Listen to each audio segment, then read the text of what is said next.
ከሲ የኮሚሽነሮች ደሞዝ እና ጥቅማ ጥቅም ከንጀሩት ድርብና ለመንግስት ከፍተኛ ተሿሚዎች በተፈቀደው ደሞዝ እና ጥቅማ ጥቅም አግባብ ይፈጸማል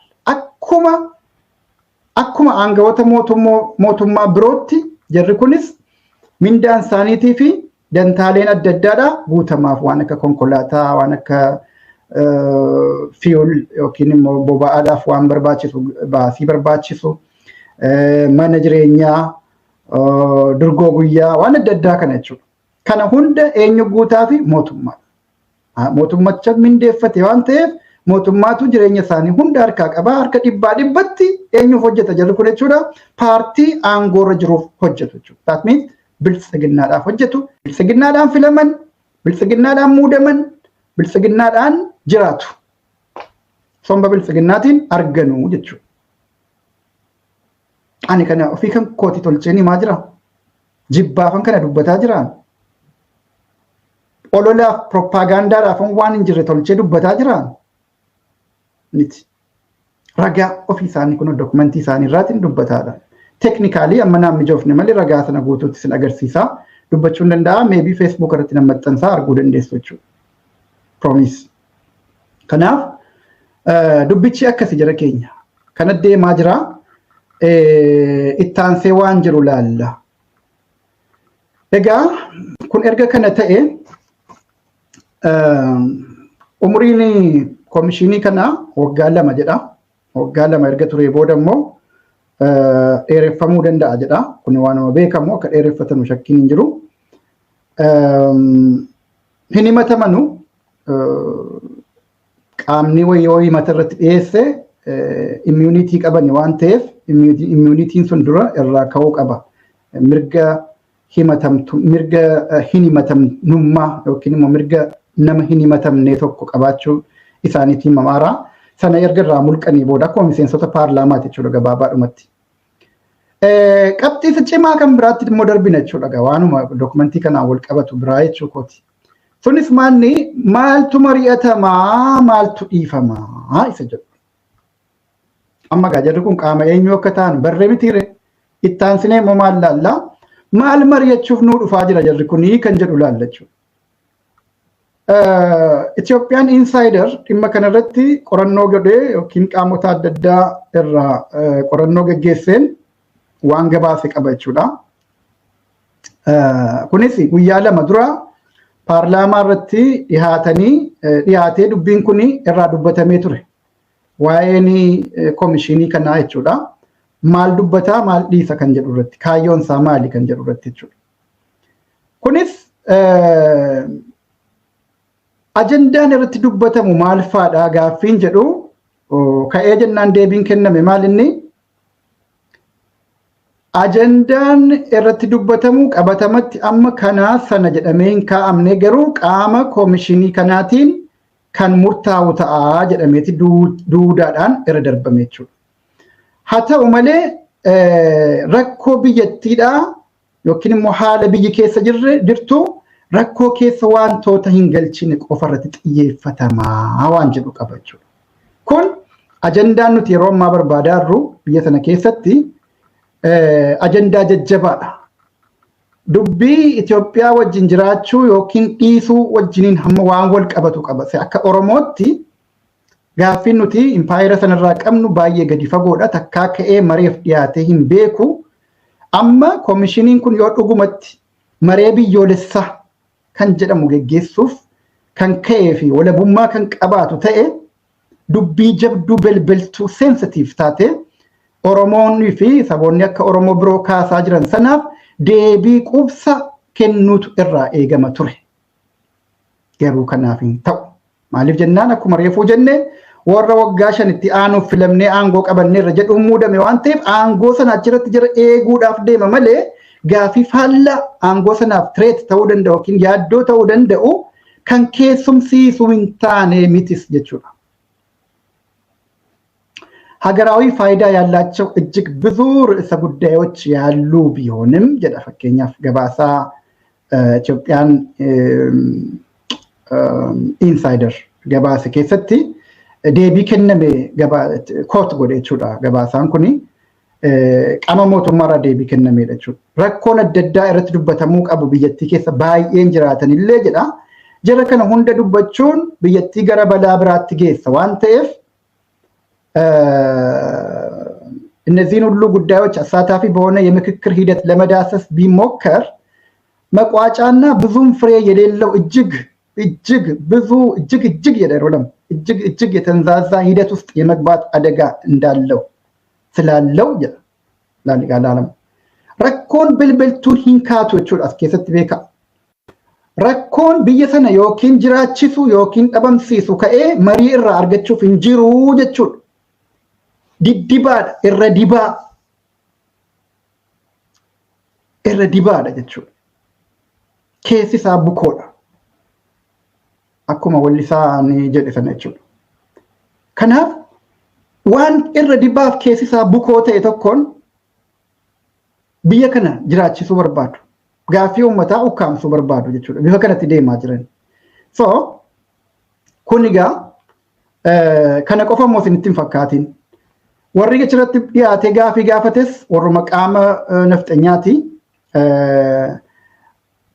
Isaantu waan kana isaanuu shakkiin isaan qaban immoo maal inni xiqqoodhuma tokkollee qunxuraadhumaan warra kaan nutti fiduu laata warra federaalizimii barbaadu warra akka Oromoo fa'aa qabsoo Oromoo yookiin immoo mooraa qabsoo Oromoo gaaffii achii ka'u sana asitti nutti fiduu laata kan jedhuun waanuma xiqqoo kanallee tolereet akka godhaa hin jirre immoo agarsiisa jirre jechuudha. Akka obsa qabaachaa hin jirre agarsiisa jechuudha. Kuni walumaa galatti biyya sana impaayera sana akkuma jirutti jiraachisuudhaaf gaaffiin faallaa sanaa ta'e akka as keessatti keessumsiifamuu hin qabneef sirriitti jala muranii addunyaan immoo marii araaraa jedhee dhiibbaa godhaa jira waan ta'eef mariin araaraa addunyaan itti amantu laalamma dubbii jabduun kaasaa jira. Marii araaraa kan addunyaan itti amantu qaama sadaffaa niwutiraal ta'e kan qaama idil addunyaa ta'e sadaffaa bakka bu'ee dhufee uummata biyya kanaa wal dhabee jiru jechuun humnoota siyaasaa biyya kana keessatti wal dhabanii jiran araarsuu akka hin dhugoomne gochuudhaaf dursanii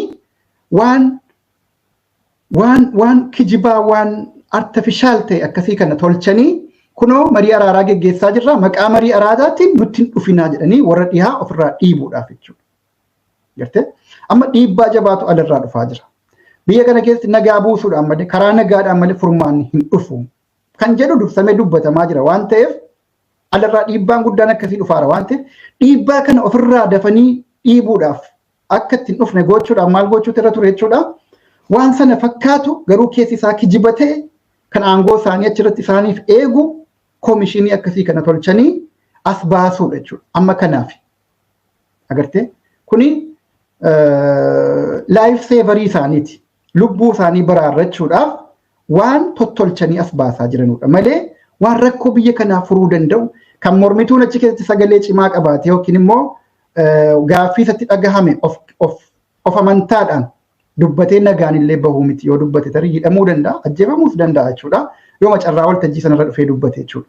Kanaafuu haala qaamni sadaffaa idil addunyaa hin jirre keessatti kan biltsiginnaan ofii isaatii tolfatee koomishinii mataa ofii tolfatee araaran geggeessa jedhu kana uummanni abdiidhaan waan irraa eegu qaba jedhee hin yaaduun akka mataa kootiitti. Maaliif jennaan biltsiginnaa jechuun isa waggaa 3 kana biknu jira keenya.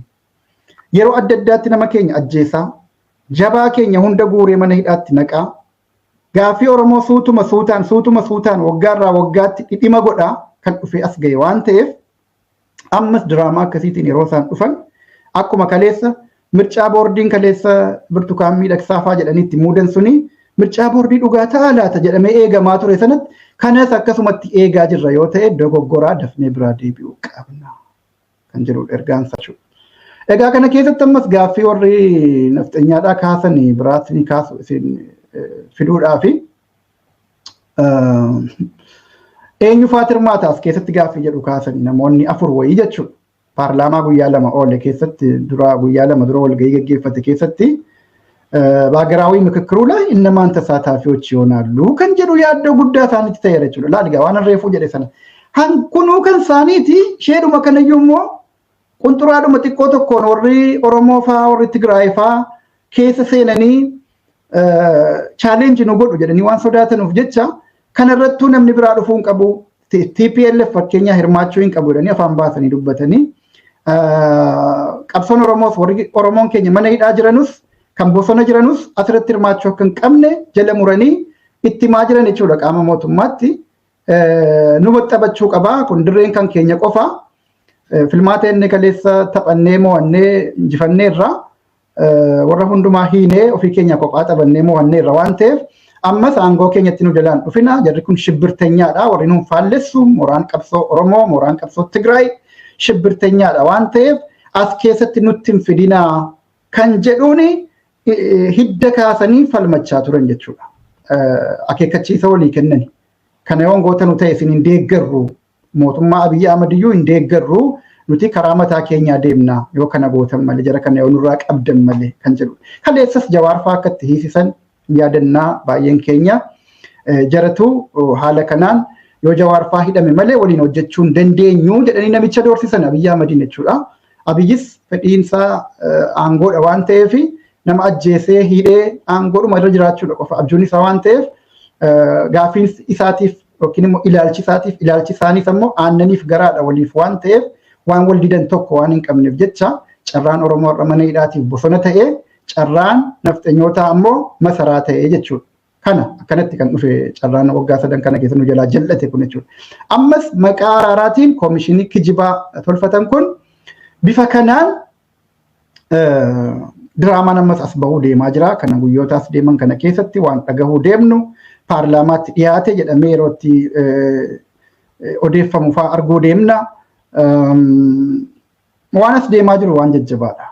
Kanaafuu wanta nama dubbii kana asirratti kaasaa jiruu fi namoonni tokko tokko tarii gaaffii kaasuu dandeessu ta'a. Maaliif yeroo kanatti waan jijjedhu tokko tokko namni kaasuu malu yoo jiraate deebiin namoota akkasiif qabu maal inni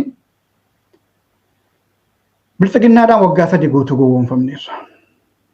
Yaanni araaraa amma bareedu an mataa irratti jalqaba yeroon isin eegalu sana dudubbadhe sun kana silaa ni deeggaratu dhugaa ta'e jedhe sun utuu waggaa 3 irraati ta'e an harka 2 qabaa harka 12 tun qabaadhe harka 12 baasaaf jechuudha deeggarsa. Waan nagaatti nama geessu namni jibbu jira. Jaallannee miti qabsoorra bara kana hunda kan jiraanne miti. Nama wayii jibbaa murna siyaasaa wayii lafumaa kaanee jibbineeti miti mirga keenya dhiibame jenneeti malee. Mirga keenya dhiibame harka keessan nurraa kaasaa. Biyya kana keessatti wal qixxummaan jiraannaadha malee nuti darbinee nama biraa cunqursinaas miti gaaffiin keenya. Kanaaf odoo dhuguma qaama walaba bilchiginnaa waggaa 3 utuu bilchiginnaa hin dhalatin dura bilchiginnaa yeroo jedhamu bineensi nyaate politikaa Itoophiyaa. Kanaaf 2018 yeroo itti humnoonni siyaasaa Oromoos humna gahaa qaban dubbatanii dhageessisuu qaban mirga bal'aa olii gad deemanii uummata isaanii qunnamuudhaa qaban odoo hin hidhamin odoo namni keenya hin ajjeefamin dura otoo ta'e afuura firummaa yeroo sana xiqqoo urgaa'aa turte nutti fakkaate nutti urgaa'aa turte sana keessatti otoo ta'e kun waan deeggaruu miti sa'aa 24 hirriba keenya jireenya keenya hunda wareegnee irratti hojjennee milkeessinu jechuudha. Because qabsoo keenya galii dhaqqabaa jira waan ta'eef. Yeroo sana kadhannee dadhabne yaadattu yoo ta'e namoonni yeroo sana sooshaal miidiyaa irra jirtan warri amma mana hidhaa jiran Jawaar Baqqaleen Gammachuu Ayyaanaa miidiyaa adda addaa irratti dhiyaatan yeroo dubbataa turan Jaaldaawud Ibsaa Dr. Profeesar Mararaa Guddinaa nutis aktivistoonni sooshaal miidiyaa fi meenistirii miidiyaa hunda irratti baanee amma daddaffiidhaan waan kana karaa qabsiisuu barbaachisa.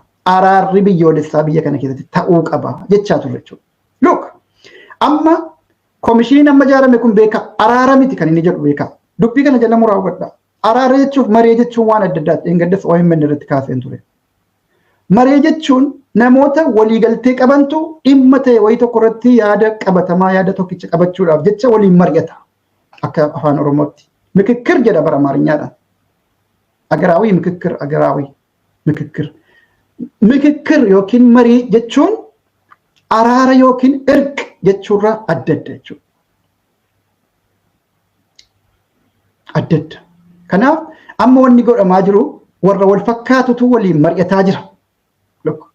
Warra wal fakkaatutu waliin mari'ataa jira. Warri yaadaan waliin fakkaanne walitti dhufee araaramaa jira miti jechuudha. Araara dubbataara, araaraaf gattaa'aara jechuu miti. Araara amma kun kan barbaannu nuti. Araara biyya kana fura malee marii warri aangoorra jiru qofti wal waamee geggeeffatu miti. TPLFis dhufee adda bilisummaa Oromoo, waraanni bilisummaa Oromoo, KFO'n ilmaan Oromoo qaqqaaliin mana hidhaa jiranuuf baqatanii bakka adda addaa dhokatanii jiran hundi gabbaanii mirgi nageenya isaanii eegame qaamni sadaffaa addunyaadhaa irratti argame araara geggeeffamutu biyya sana caba kana keessaa baasuu danda'a. Ta'uu baannaan ofirratti lubbuu ofiitiin ammas diraamaa taphachaa jiru jechuudha jarri kun. Kanaafuu mariidhaaf araara gidduuyyuu garaagarummaa guddaa jira. Isaan amma araara waan jedhamu kaasaan jiranu namni wal loleen jiru jechuudha. Isaan biratti fakkaata. Garuu immoo rakkoon biyya keessa jira jechaa jiranii waan sana admiit godhaatuma immoo marii jedhu immoo jechuudha. Mariin kun dura namni wal dhabe walitti araaramuu qaba. Inni hidhee fi inni hidhame walitti araaramuu danda'u qaba. Inni ajjeesee fi inni ajjeefame warra irraa ajjeefame walitti araaramuu danda'u qaba. Araarri sun hin ta'ammoo hin ta'uun waan biraati. Carraa sana barbaanna nuti, waltajjii sana barbaanna nuti. Justice deebi'uu qaba bakkatti, haqummaan deebi'uu qaba. Warri nama ajjeesu yakka isaanii gaafatamuu danda'uu qaban. Abbaa ajjeese qaamni ajaja kenne hundi seeratti dhiyaachuu danda'uu qaba. Kan hidhame maaliif akka hidhame waggaa tokko ol waggaa 2-3 kan hidhamaa jiru badiinsaa maal akka ta'e hidhame beekame mootummaarraa beenyaa fudhachuu qaba jechuudha. Jawaar fa'aa maaliif hidhaman? Badiidhuma dhugumatti balleessaniiti dhuguma teeroristii ta'aniiti. Bor kan hiikamanu yoo ta'e maaliif kaleessa hidhamanii bor hiikamanii kan jedhu gaaffiin deebii argachuu qaba jechuudha. Lubbuun namaa bar biyya faranjii kana keessatti sa'a 2 poolisiin seera malee yoo to'annaa jala si oolche dogoggora ta'uu hidhamu qabamuun kan kee dogoggora ta'uun baramnaa beenyaa yoo xiqqaate ji'a tokko ol si gahu si kaffala jechuudha waan guyyaa 2 itti luus goote sana. Waggaa tokko si hidhe taanaan waan jireenya keetiif si gahu maallaqa jireenya keetiif si gahu waggaa tokko dogoggoraan si hidhan ta'uun mirkanoofnaan jechuudha. Sii kennu mirga jechuun akkasi ilmi namaa biyyatti mirga qabu keessatti akkasi mootummaan mirga uummataa eegu akkasi. Kun waggaa meeqa guutuu nama hiitee gaafa ofii barbaadde diraamaatti tolchuudhaaf gadi baastu yeroo baasanus kaayyoon isaan baasanii maali gaaffiin jedhu deebii argachuu qaba jechuudha. Lubbuu nama keenyaas waan kaleessaa irraan barannu taanaan nuti warra bara baraan du'aaf tollee jechuudha. Du'aaf toluu hin qabnu yeroo hunda. Kana mata duree biraati iddoo biraatti itti deebina. Walumaa galatti garuu mariin amma jedhamu kun kan silaa milkaa'uu danda'u 2018 irratti yerootti humnoonni siyaasaa Oromoodhaa ammallee gateettii gaarii qaban yerootti sirna aangoorra jirtuun sodaataman kabajaman yerootti fuulatti wal dura ta'anii ija keessa wal laalaa waliin haasa'uu danda'an sanatti yerootti humna ittisaa humna maarree jedhaniitti nama doorsisuun ammallee harka hin jirre sanatti gaafas baay'ee milkaa'aa ture. Maaliif gaafas didanii har'a waan kana gadi baasan jedhaati gaafadha. Akka inni milkaa'u waan hin barbaanneef gaafa sana gadi baasuu didan. Malee koomishinii kana dhaabuun gaafas milkaa'aa ture. Har'a yeroo kanatti maaliif barbaadan? Humna isaanii cabsineerra kana booda qawweedhaan waan hundumaa murteessina waan ta'eef diraamaa irratti tolchinee akka ofii barbaadan xumuruu dandeenya jedhanii waan of amansiisaniif bifa kanaan yeroo kanatti gabbaan. Well, anytime yeroo fedhetti haa ta'u waan araaraa waan mariisa ta'u ma fedhe haa ta'u dubbachuu this is positive. Yoo milkaa'aa ta'e diraamaan irratti tolchuudhaaf taanaan garuu isa gubbaa isaa damma dibanii keessi isaa summii ta'e caljenneetuma dunuunfanneen liqimsinu jechuudha. Uummanni keenya kana beekuu qaba. Madaa kaleessa irraa hin barannu taanaan kufaatii kaleessa boolla kaleessatti kufnee cabne sanarraa hin barannu taanaan boolla lammaffaatti kufna taanaan boolla lamaa miti boolla 2,000 miliyoona 2tti kufaa deemu jiraan jechuudha amma lubbuun nu keessa jirtu akka sabaatti. Kanaafuu dogoggora kaleessaa irraa baruu qabna. Diraamaan irratti tolfamu adda addaatiin cabuu hin qabnu jechuudha. Kanaati jara keenya yaanni dokumentii kana ilaalchisee qabadhee dhufee kanuma waan na hordoftaniif hedduu galatoomaa waa'ee dhimma biraatti yeroo biraa deebina nagaan naa jiraadha.